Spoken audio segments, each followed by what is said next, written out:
All right, first things first. On behalf of the content education team, we are so happy that there was so much positive feedback on the first panelist video. Some of you reported that it really answered some of your questions that you had been pondering or really helped guide you down a path simply by hearing from others in the industry. So, because there was so much good information coming from our panelists, of course we had to do a part two.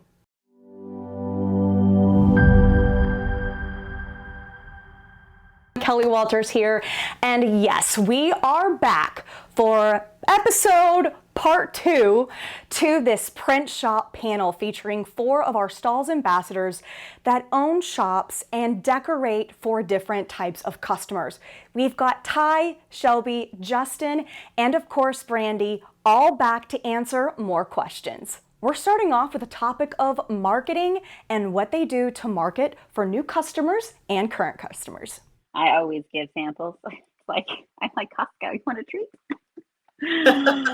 I always do samples. So, for instance, in August, I took my 20 top customers and I made them all patch hat samples because I knew that Christmas was coming slowly but surely, and I wanted to establish and get that my foot in the door to show I'm super passionate about getting them a sample now, so that by the time October comes around, we can already have our orders done, and so I can be well prepared. And so I'm old school, so for me personally, a sample is always the way to go.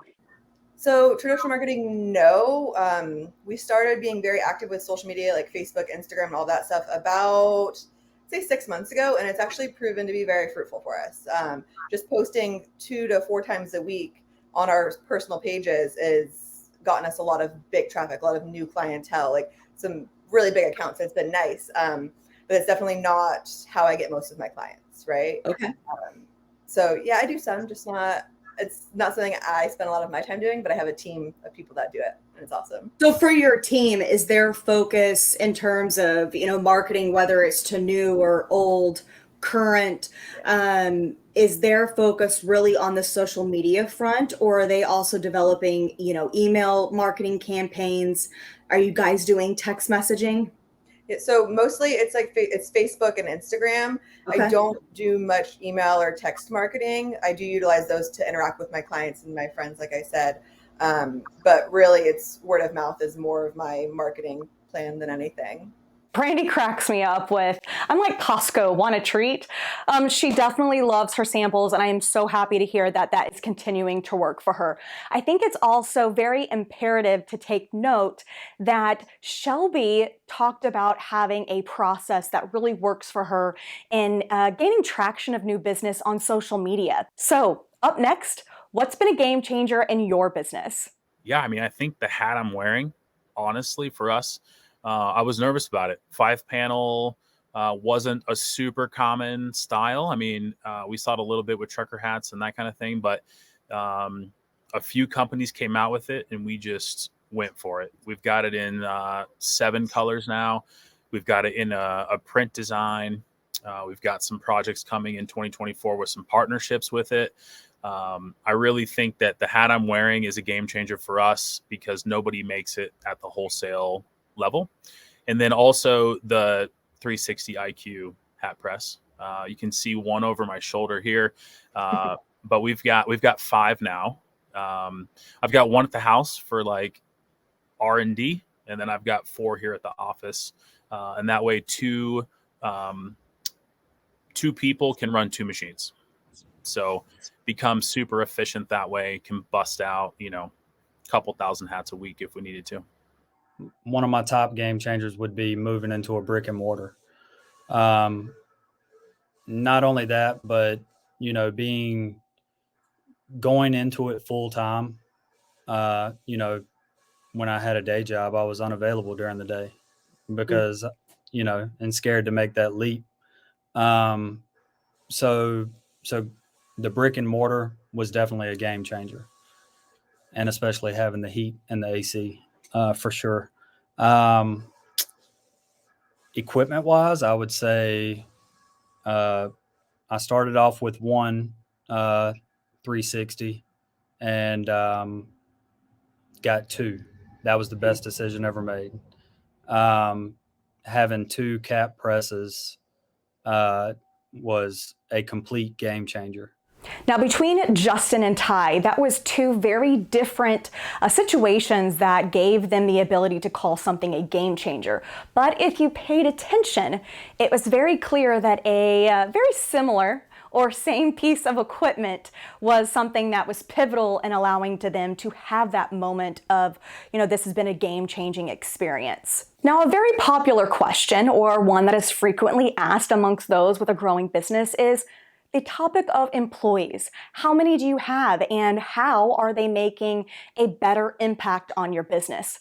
Let's listen to both Ty and Shelby as they answer this question. So I have an assistant. I have one person that operates all of the heat presses. I have one person that operates my screen press or my screen print machine. I have two people that prep the stuff for screen printing, and I have two people that count out jobs. So Count out. Yeah, so when we have jobs that have 600 shirts, right? Someone has to lay all that out. Someone has to count that and prepare and make sure it's all actually there. And we do such high volumes. I have two people that do that. Both of them are part-time. Okay. So you're a lot doing that. And then do you bring them in on an as-need basis, or are they there's always something for them to do? There's always something for them to do, yeah. So, and then another random thing, all of my employees, after working for me for about 6 months, I say my expectation is that they know how to work all the Stahls equipment, right? Which is very true. Everyone knows how to work it all. So if they want to make something, they have the ability to go and just make that shirt they want to make, right? So yeah, everyone knows how to do a little bit of everything. When you are the person taking the order, ordering the garments, writing the PO, picking up the garments, delivering the garments, making the hats, you're doing too much, it's hard. It's hard. And so when I first hired my first employee, I scaled myself back a little bit. I didn't want to, but I did, maybe $10,000. I scaled back to make sure the company was healthy enough to have an employee. And then it's funny, you kind of always, with effort, of course, but you kind of always are able to support it. It's wild. Then you move into an office space and you're like, man, I don't know if we can do $800 a month. And then all of a sudden you're like, we can do it. We can make up those sales, right? It's crazy when you're an entrepreneur. You just kind of keep figuring it out. That might have been my favorite question of this two-part series. If you take a look at Ty, he actually took a step back in his business, which helped propel him forward and shifted for the better. Where Shelby hires for needs of productivity. She has somebody in every area that really helps boost efficient productivity. And at 6 months, they are all trained on Stahls equipment. So really heat printing equipment. That way, if there is a need or a shift in her business, she has backup and they can pivot at any time. Now on to what advice you would give to someone to help grow or pivot. Don't compare yourself to that successful business that has been there for 30 years, because it is a thief of joy. Let me tell you, I've done that so many times. You'll never get today back. If you're starting to maybe dabble with it, just jump into it and do it. And see how much you grow in 6 months, 3 months, 12 months, because God, I have grown so much. There are many things that I didn't think I could ever do, like embroider the back of a hat. Oh my God, I thought I was gonna make myself sick just thinking about it almost 4 years ago. But now it's so easy to me. So if you have goals, or if you want to do something, if you want to buy that machine and you're just thinking about it, just buy it. Don't say you're going to do it next month or the vice versa. There's always a way you can figure out the solution, and people want to support you. All you have to do is ask. I've learned that too along the way. You want business, you want to grow, just ask or drop off those samples. those goals that you have in mind are so obtainable. You just have to believe in yourself, as silly and mundane as that might sound, but it's the truth. Don't look back. Continue to look forward. There's no success without failure. You're gonna mess up, but that's how you learn. Just be sure to learn from it and not make it a continuous event, because then that will really stress you out. So yeah, I mean, just look forward and keep, think outside the box, to do stuff. So yeah, that's don't be scared to make mistakes. Everybody makes them for sure. Now, both Brandi and Justin definitely had some words of wisdom. Justin mentioned, look forward, don't look back. Keep your eye on the prize and keep moving forward. One thing that I love that he said is think outside the box. It's one of my favorite ways to take our decorating approach, is to really think outside of the box in terms of applications, products, and of course, business. Also, do not be afraid to make mistakes. Mistakes help give you that knowledge to become the expert in whatever market or product and application that you're actually decorating with. Now let's talk future business and what they need to do to make sure that they are growing for tomorrow. I think for us to properly scale and grow, we need to continue to wholesale our hats to other decorators. I would say right now we're maybe, a couple hundred hats a month we're sending out, but I would love to one day be at, 5 to 10,000 hats a month, where we bring it in and then we never even decorate it. It just goes straight out to other decorators. We want to continue to innovate and perfect. We call them frames. So the hat on my head is a 5-panel frame that we really like. So perfect the frame and then make it a flat bill, make it a curved bill, make it corduroy, just kind of have fun with it that way. And so that's my goal in the next 12 months. I hope that we are wholesaling like crazy. And I think the business still comes from there on the custom decoration side. But scaling that's the way to do it, in my opinion. I'm going to get that storefront eventually when I am done being a mom, but I really contemplated the whole storefront thing. And I've really struggled because I am very goal oriented and I want to grow and be the best there is. It's my personality. I'm a Leo, you know what I mean? And so I have learned a lot in the last 12 months that work will always be there, growth will always be there, your children will always be small, and that although I can't have that storefront now, it's going to be there eventually, and I'm going to just build my own storefront and I'm going to do it in cash and just watch me grow. It may not happen today, but once my babies are grown, watch me flourish. Goals, man, seeing past this baby coming out is a tough word now, but if I had to say goals, I would say adding a second shift, right? So being busy enough that I could have an evening crew here producing stuff. But that, again, comes with a lot of trust, right? But that's definitely my next long-term goal, is having a second shift.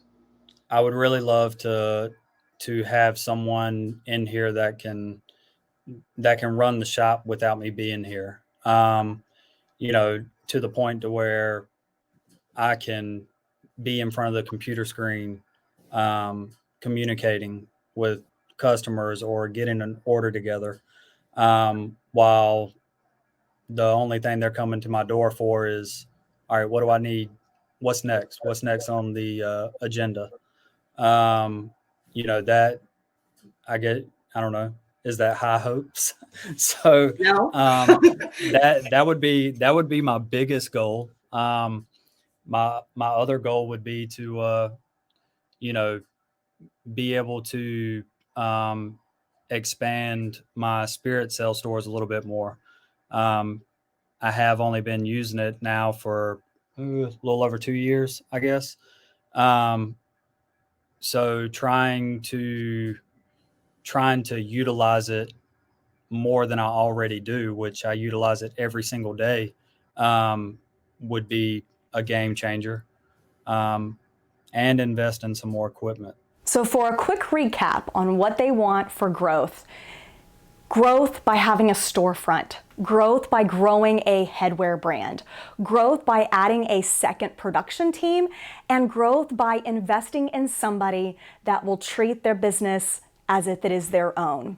It's very clear that while all of these panelists have their own market, have their own way of running their business, there was one thing that was extremely consistent, and that was more opportunities, more sales, more growth to be in front of their customer and have that wider reach. This wraps up part 2 of our panelist interviews.